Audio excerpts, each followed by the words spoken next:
Oso Ighodaro was no stranger to Phoenix when he was drafted by the Suns. He started for Desert Vista High School and won a state championship his senior season.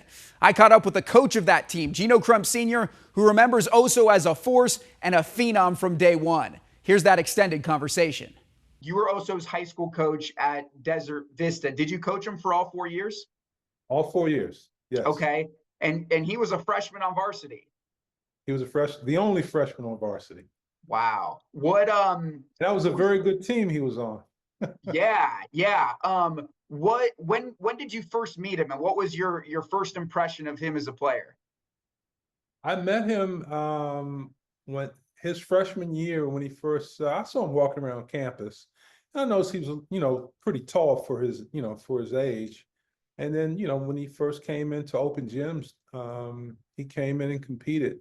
But other than his height and his stature that stood out for me, I knew something about him was going to be a little different because the other freshmen and even some of the older kids deferred to him for ball handling, believe it or not, as a freshman. So the ball, they would get an offensive rebound or a defensive rebound, come off the glass, they start the fast break, and they would throw it to the tallest kid in the class. And I thought that was pretty interesting. And they had, true guards in that class. So that's awesome. They all knew him and I didn't, but I knew that, if they trusted him, it must be something to it. So, yeah. In your time coaching, how rare was it for a freshman to make varsity? Very rare, especially on those teams we had. We had a really, really good team. My whole career there at Desert Vista, we had very good teams, and I can't think of very many freshmen to make the team. Were you hesitant to the idea? Did you think maybe like it would be better for his development to stay down, or was exposing him to the best competition always going to be the right move? No, for me, it wasn't about, I thought he was obviously good enough, and he had great potential. But for me, I was always the type of coach that I didn't believe in holding back talent. So a lot of coaches don't believe in letting freshmen play. I'm the opposite. If the kid's good enough, he makes the team. I always said if a kid comes into the gym and he's got a diaper on and a pacifier and he's able to get into class and admitted into school and he can shoot and play ball and rebound and play defense, he can make the team. I love that. Yeah, that's amazing. That's a great philosophy to have. About it. Age means nothing to me as long as your talent matches, what we're looking for. How did you see him evolve and grow? I'm guessing like physically, but also like, metaphorically speaking with his game. How did he evolve from when you first got him as a freshman to where he ended up as a senior? Well, Oso was always very, very bright. That's the thing that stood out for me is his basketball IQ was really good. Even as a freshman, he was just ahead of his years. He was a little raw, obviously, he was skinny. And I think, by him being thrown into the fire as a freshman, playing against really good all-state players as a freshman, I think that helped him evolve as a player. So I watched believe it or not, his jump shot went from non-existent to by his senior year, he could really shoot. Now, it didn't show that at Marquette and not very much here with the Suns, but also was a very capable shooter. So I watched him evolve as a shooter, as a ball handler under pressure, and he definitely became a better defender during high school. His senior year, he was an incredible defender, shot blocker. He would run down shots and contest shots. So he was a phenomenal growth through high school. Did I see correctly that as a freshman and maybe as a junior or maybe a freshman, sophomore, you guys made deep runs into the playoffs, like maybe to the state semifinals? Oh, yeah. Back to back. Do you remember off the top of your head, like I know obviously his senior year, you guys won the entire thing. But in the 3 years before that, it seemed like you guys were getting close and then got over the hump that last year. We should have won it, in my opinion. I mean, there were great teams that we competed against, but we beat our Osos sophomore year. We beat Pinnacle in the summer with Nico Mannion, and they had a phenomenal team, but we beat them by like 25. And it was just, they caught us on a bad day. We had a really bad day and had a great day. And hats off to them, no excuses. They won. But I still say that was the one we should have won. And Osos freshman year, we lost to Basha in the semis as well. So we had two back-to-back Final Four runs. And Basha, another great team, phenomenal team. And we had them, but we just couldn't hit a shot that day. It was just uncharacteristically bad shooting, and a couple of our kids were really sick. No excuse. They beat us again, but I always said if we had them playing 10 times, we beat them. We beat them the next 10 times. Yeah, you know. Yeah. I guess every coach says that. Yeah. Where did you make it to his junior year? We made it to the first. That was a down year. We had Okay. a few kids that transferred. We still made the playoffs, but we lost in the playoffs. We didn't go to the Final Four that year. And then the senior year is when it all came together for him and the team. Yes, we just knew that we had really good teams every year, and we just had all the pieces. We always said that I guess at the beginning of that year, we looked at. I did a deep dive at teams that beat us and why we lost in the semis, and I just figured out that we had all the pieces, but we didn't have the continuity that we needed, and the seasoning and all the things that we needed. But that year we did. We put it all together, and we made a great run. We had a great run. Other than we had a couple bumps in the road, but that team probably could have gone undefeated in my opinion. What do you remember about just the game that Oso had in the state championship? One of the best state championship performances, and in my history around Arizona. And I remember the statement that Richard Obert made after that game. He said he had been covering high school sports for 30 years, and he said he thought it was the best performance he'd ever seen. I think maybe he missed one shot, and I don't know. His stat line was insane. He even hit a three in that game. It was a phenomenal game. When Richard told me what I didn't know, I didn't really follow the stats. I think he had 28 or 30, whatever the stats were. I had no idea, but I knew it was impressive, but I didn't know how impressive. Yeah, it was like I think I have it written down. It was like 32 points, 11 rebounds, 6 blocks. Yes. And so you obviously knew that he was capable of something like that.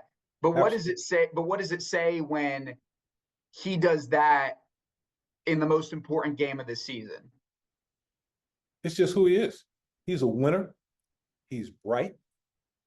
He's competitive, and he knew he was our leader. He was our only senior, and I put a lot of on his shoulders. I said, "Look, if we win this, it's going to be on you. If we lose it, it's going to be on you." And he accepted the challenge. But we knew we had a great team going into it, and we expected to win from the beginning of the season. We really did. We talked about it. We game planned winning this championship, and I think if things hadn't changed, we probably would have won 2 or 3 more. Yeah. At what point in your time coaching him did you think, okay, like this guy not only can play at the next level, but can play at the highest level of basketball? Did you get to a point where you're like, this guy could be an NBA guy? I always said, especially later on as he got older, as junior and senior, I've always said this quote. I said, when God made basketball players, they made Oso in terms of his stature, how lean he is, how athletic he is, all the physical attributes that he has. They were just perfect for the NBA, in my opinion. They were perfect for the NBA, and his IQ was just off the chart. So I thought he had all the intangibles to be an NBA basketball player. It's just, at that point, it's luck, and the stars lined up for him. So Osa had several scholarship offers. He had Stanford, he had Texas, he had Michigan, he had quite a few, and he chose Marquette. And again, I've seen really gifted basketball players make the wrong choice, and they fizzle out. It doesn't work for them. Osa was just, the stars lined up for him. He went to Marquette, and it was a great choice for him. Yeah. So you know, a lot of times talent alone doesn't get you to the next level, but it's just the stars have to line up, and they lined up great for him. He's a great kid, and couldn't have been a better person for him. Speaking of the stars aligning, like him getting drafted by the Suns was a weird, coincidence and an awesome like just twist of fate, I guess. What did you think about the fact that he got drafted by his hometown team? Couldn't have happened to a better kid. You know, I've coached a lot of young men in my life, and you know, his character, it could just be, again, it could be God's looking out for him, because you know, it just couldn't have happened to a better young man. He does it the right way.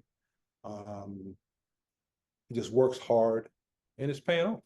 Yeah, that's awesome. Have you been able to follow like his season closely? Have you been to any games yet to watch him play in the NBA? Yes, I saw him in the summer league. His first game in the summer league, I went out for that. Where else did I see him? I saw another game in Phoenix. Where did I see it? But I'm hoping to see him tomorrow. I'm in Atlanta right now.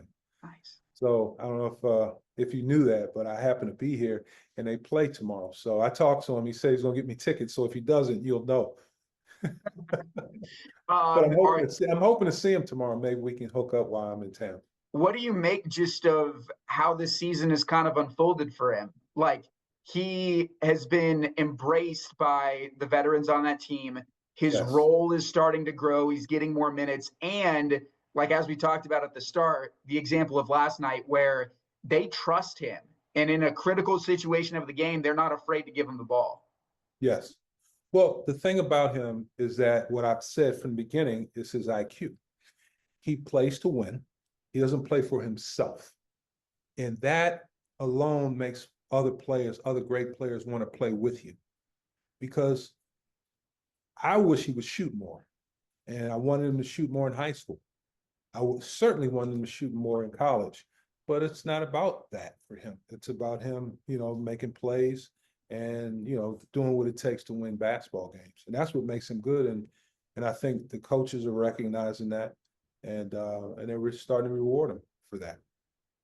Where do you think that basketball IQ comes from?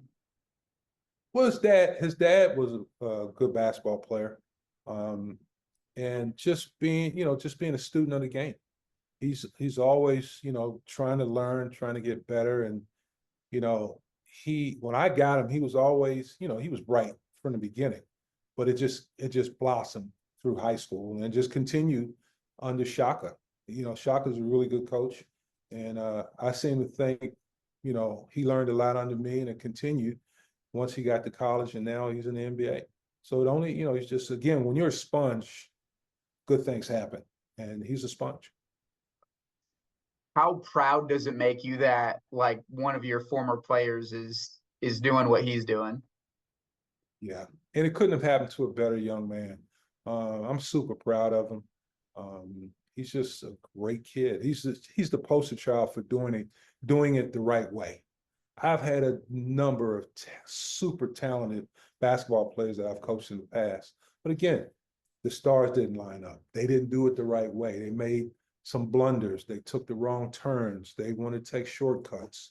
All those things that Oso didn't do. Oso did it the right way. He followed the system, and he stayed, you know, consistent, and he worked hard, and it's paying off.